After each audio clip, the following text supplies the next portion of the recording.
Alright guys, the PTR is down early. It was supposed to last until Monday, December 20th, but it is already down as of Saturday, December 18th, 2 whole days early, and Blizzard has not given us any word exactly when it will be back, although it does sound like next week sometime. Now in other news, there will be no pre-nerf Black Temple in Mount Hyjal raids. That's right, we're going to go straight to the post-nerf versions of the raids only. Now in patch 2.2, a lot of nerfs were introduced, and I want to go through some of them, and I want you to decide for yourself if these nerfs were significant. Now, Kaivax mentioned that since there weren't many changes made to these raids during the original Burning Crusade, that is why they are launching on the post-nerf state right away. So let's start with Mount Hyjal. The health of Jaina and Thrall have been increased. They should be able to absorb quite a bit more damage during the event. Seems like a minor change to me. No big deal there. Archimonde's red soul charge silence has been lowered in duration to 4 seconds from 6 seconds, and the death of a priest with Spirit of Redemption will no longer create 2 soul charges. Okay, so what is a soul charge if you don't know? Well, when anyone dies during the raid against Archimonde, Archimonde will gain a soul charge from the dead player. He can use the soul charge anytime after he gains it, and it kind of looks like a troll priest shadow guard ability, that purple glow circling him. And the effect of the soul charge use will depend on the class that died. So if it is a priest, a mage, or a warlock,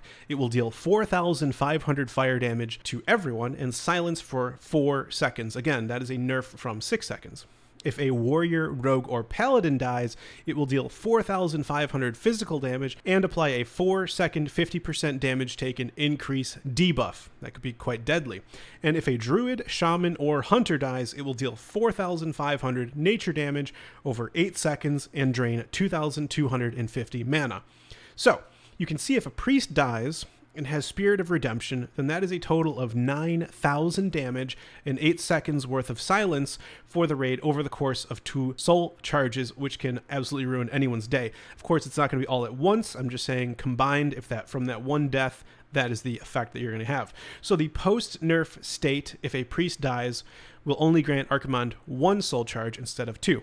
Seems like a bug, so it seems like a good fix, but still, I think it could be significant. You know, priests could have adapted and maybe not chosen Spirit of Redemption, etc., but of course, that is the nerf. Additionally, the cast time of Archimonde's Fear was increased to 1.5 seconds, and he should now use his Fear ability on a much more consistent interval. Okay, so in pre-nerf, it was basically random.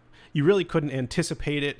You could end up saving your cooldowns too long because it just didn't show up, or it showed up too often, or it was just totally random and unpredictable. So now post-nerf, there's a cast time to it, and it is more consistent.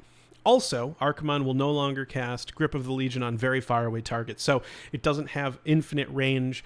You can outrange it. Grip of the Legion, by the way, it is a curse that deals 2,500 damage every 2 seconds for 5 whole minutes, so druids, mages, going to be on top of that to dispel that. Now, Archimonde has also received several adjustments and fixes to prevent some of the harder to counter combinations of his abilities. For example, Archimonde will no longer cast Grip of the Legion, that curse we just talked about, on targets that have just been hit with Air Burst. By the way, Air Burst, you just get hit for 3,000 damage and it knocks you high into the air. Then let's say you get Grip of the Legion, that curse could be enough to kill you outright, especially since when you're getting knocked up in the air and you're falling, you need to worry about using Tears of the Goddess, which slows your falling speed before you hit the ground and take even more damage. So, I mean, all of this sounds to me like pre-nerf was definitely harder than post-nerf, even though, I mean, there weren't a lot of changes made. It sounds like of the changes made, could be pretty significant. Seems like kind of helps with the RNG element, if you ask me, right? Like if a priest dies, it seems like a big deal compared to other classes, right? A priest with Spirit of Redemption. Let's move on to talk about some Black Temple nerfs. Now, we're going to start with Mother Sharaz. So, Saber Lash tanks will no longer be knocked back by Sinister Beam or hit by Fatal Attraction, even if they dodge or parry the attack. Okay, so what is Saber Lash? So, Saber Lash is a very frequently used frontal cleave with 20-yard range, and it does about 30,000 damage to plate wearers, but it is divided up between 3 targets. So imagine if you get Fatal Attraction on you, which will basically teleport you away and deal shadow damage to you, well, then you're not there to help soak the Saber Lash, and that could cause the other 2 Saber Lash tanks to die because you're not there to help soak up some of that damage. Now, the same thing with the Sinister Beam. It knocks you up out of the range of the Saber Lash, and you're not there to soak with your other 2 tanks. So this nerf makes it so that if Saber Lash was used on you, even if you dodge or parry that attack, you are immune to these abilities that could push you out of the range of soaking the next Saber Lash. So it seems like a big helpful nerf to me, because if your Saber Lash tanks die, sounds like the raid is going to wipe. Now, other Shahraz will now pick a new beam to cast every third beam instead of after every fifth, moving on to the next nerf. This means she is much less likely to cast the same beam many times in a row. If you ask me, this is kind of to eliminate RNG once again. So some beams are stronger than others. You've got Sinful Beam, which does 7 to 8k shadow damage. This is going to bounce to 30 players, 10 at a time. Sinister Beam is 3k shadow damage plus that knock up for about 50% falling damage. Vile Beam, 3k shadow damage per tick over 8 seconds. And Wicked Beam, 4k shadow damage plus 1000 mana burn. So some of these beams are stronger than others. Making Mother Shahraz cast a new beam more frequently could help prevent getting really unlucky with the beams. Now, also another nerf is that Fatal Attraction now deals 750 damage on the first tick, 1500 on the second, 2250 on the third, and 3000 on the rest. So this is just a straight up damage reduction. It used to always be 3000 each tick, but you can see that could be kind of bursty, just every second taking 3000, right?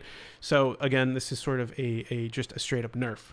Now, the last ability, Prismatic Shield, was completely reworked. Specifically, Mother Shahraz now takes bonus damage from one school when she is resistant to the opposite.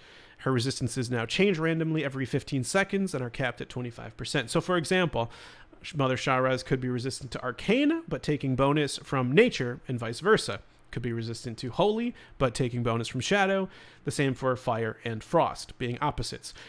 Before, she would just be resistant to a certain school of magic instead of taking bonus to the opposite. So I would consider this actually a pretty significant nerf. It's going to really help spellcasters who, would just get, their damage completely nerfed. Instead, now there's actually a bonus half to it. So I think that's a pretty significant nerf. And the last nerf was to Reliquary of the Lost. Spirit Shock and Rune Shield will no longer be able to be cast nearly simultaneously. There was a small but significant delay added between the two. So Spirit Shock does damage and confuses for 5 seconds, 5 whole seconds. So while Rune Shield absorbs 100,000 damage, it increases cast and attack speed by 100%. This is a shield that you want to get rid of ASAP, so you got to do that 100k as fast as you possibly can to get Rune Shield off. Spirit Shock being that 5-second confuse, you can see how having both of them used simultaneously could make things difficult, because if that Rune Shield is up too long, could cause problems for the raid. So with all these nerfs, you might be curious about actually attempting pre-nerf BT and Hyjal. If you ask me, I'd kind of want to see what it's like. Sounds pretty tough, but also sounds kind of infuriating. I can imagine one of these random RNG things happening and just totally ruining your day, right? But Blizzard will not be adding it. And I'm wondering, is it because they're too lazy, or is it because these changes really weren't significant enough to be considered pre-nerf? I'd love to hear your thoughts on it. Do you think that pre-nerf was really just pre-bug fix, or was it actually a state of the game that people actually want to play? I'm not sure, honestly. So although Black Temple and Hyjal won't have pre-nerf versions, Kaivax did mention that Sunwell Plateau will have the pre-nerf version on launch. So for all those hardcore raiders, you have that to look forward to. Now, moving on from raiding, we have confirmation that the Incubus is in fact coming to TBC. Whether you like that or not, Summon Succubus will most likely be renamed to Summon Syad, apparently, and it looks like you could get a Succubus or Incubus at random when using that spell. And we know this because Blizzard just released a new low-resolution art for the Incubus, which inevitably is for the Burning Crusade. We'll have to see how things turn out, though, when Phase 3 goes live. That's all for today.